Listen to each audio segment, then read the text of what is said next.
Magnetism. Written by Elizabeth Austin. Illustrated by John Kastner.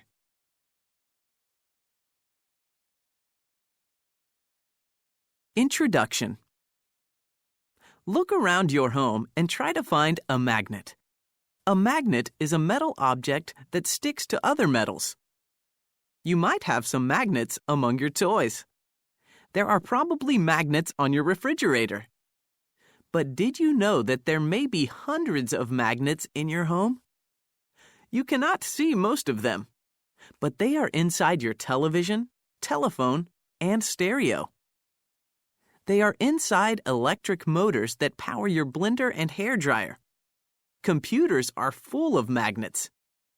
And all the electricity that runs these things comes from magnetism.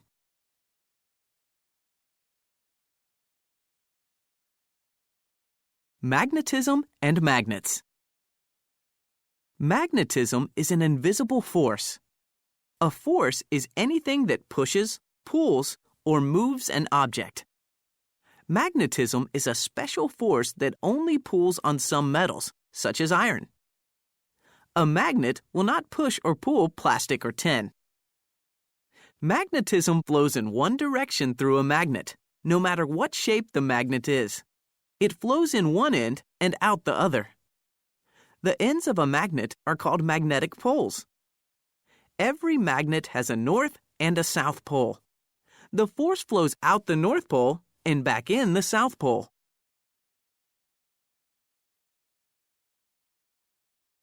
You can use two magnets to feel magnetism flowing. The north pole of one magnet will stick to the south pole of the other. Now, try to push the two north poles together. It feels almost like trying to connect two hoses that are both spraying water. The magnetic force pushes the north poles apart because the magnetic forces are flowing against each other. Two north poles will always repel each other. So will two south poles.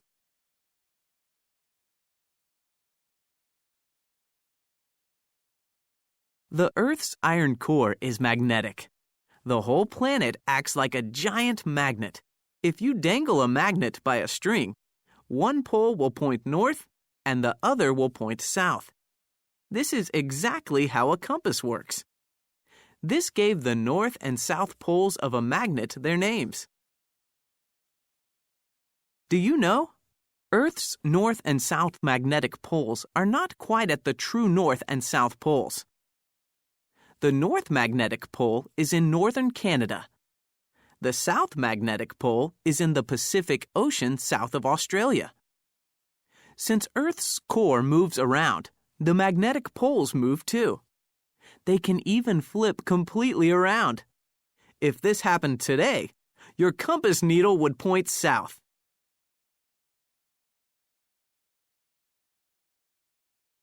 Magnetic field. The magnetic force flows out the north pole of the magnet. Then, it loops around outside the magnet and flows back in the south pole. Magnetism flows through space in lines of force. The invisible shape formed by the lines of force around the magnet is called the magnetic field.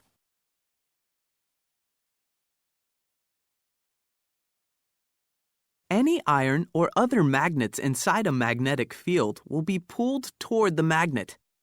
Stronger magnets have more lines of force and larger magnetic fields. To see a magnetic field, place a magnet on a piece of paper. Sprinkle iron filings around the magnet. The filings will gather along the lines of force in the shape of the magnetic field.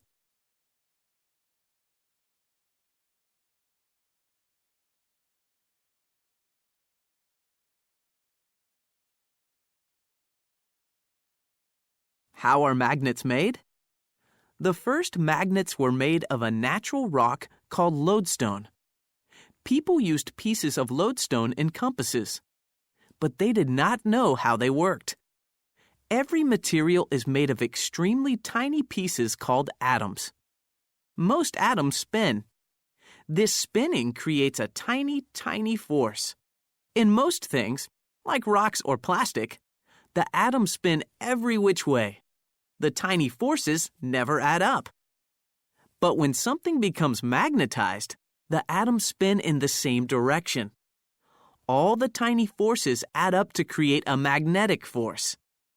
Eventually, people learned how to line up the atoms in some metals to create new magnets.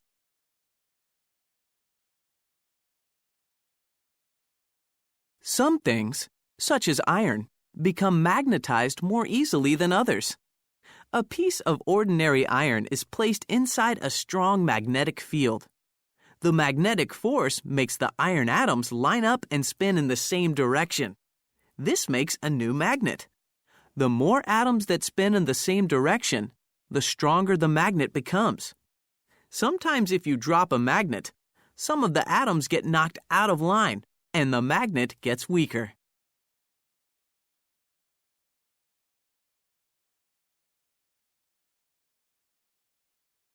Try this.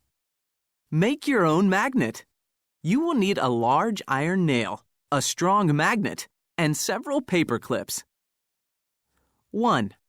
Hold the nail by one end and slide it across the magnet in one direction. Keep sliding it over and over. The magnet's lines of force will start to line up the atoms in the nail. 2. After 20 to 30 times, touch the nail to the paper clips. Does the nail pick up the clips? How many can it pick up at once?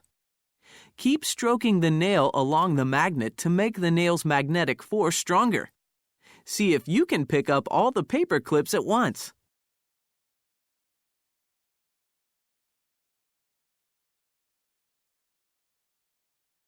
Magnetism and electricity.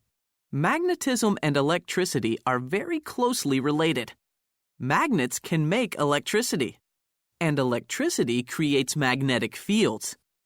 This is because both magnetism and electricity affect the way atoms spin.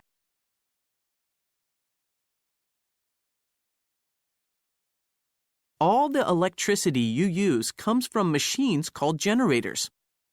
Generators make electricity by spinning magnets around coils of wire.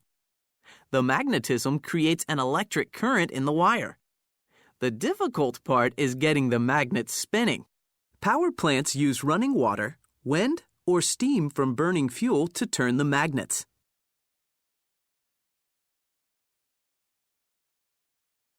Electricity can create special magnets called electromagnets.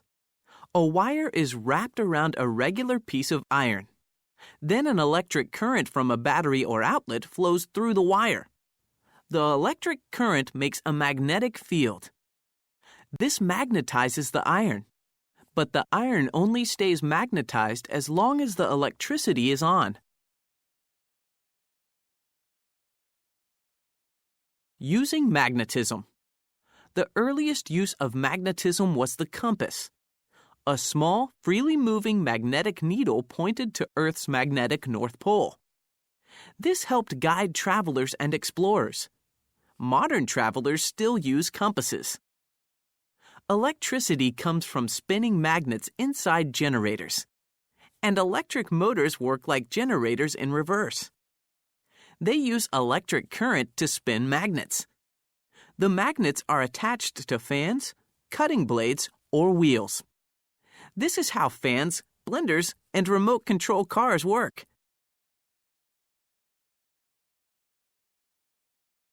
Magnets can also encode information or store it in a special code. Cassette tapes, videotapes, computer disks, and credit cards all use strips of tiny magnets. The magnets are the size of grains of powder. There can be millions of magnets on one tape, disk, or credit card. Each tiny magnet points in its own direction. The different positions of the magnets create a code. Tape players, VCRs, and computers sense the tiny magnetic fields and read the code. Putting a credit card, tape, or disk near a powerful magnet can mess up or erase the code.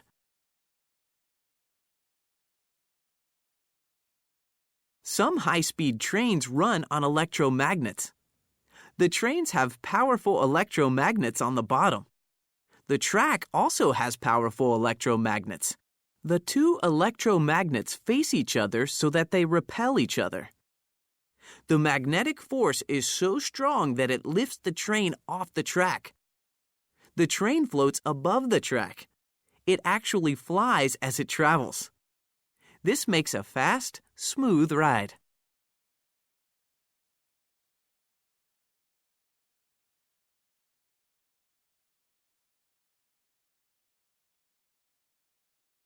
Special machines called MRIs can look inside a person's body. The person lies inside a tube cut right down the center of a very powerful magnet. The lines of force flow through the person's body. The magnetism is so strong that it causes the atoms in the body to spin in the same direction. Special sensitive instruments can tell how fast the atoms spin. Computers figure out what kind of atoms they are based on how they spin. This gives doctors an idea of what is going on inside a person's body. Doctors can find atoms that are not supposed to be there. They can see cancer and other diseases. MRIs give doctors a look inside the body without having to cut the body open.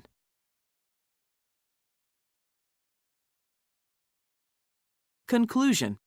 While magnets may seem simple, there is no end to their uses. Every time you watch a tape, turn on the air conditioner, or even turn on a light, you are using magnets. Someday you may ride on a high-speed train or use an MRI. Playing with magnets can be lots of fun. The magnetism you play with is the same force that has made modern life possible.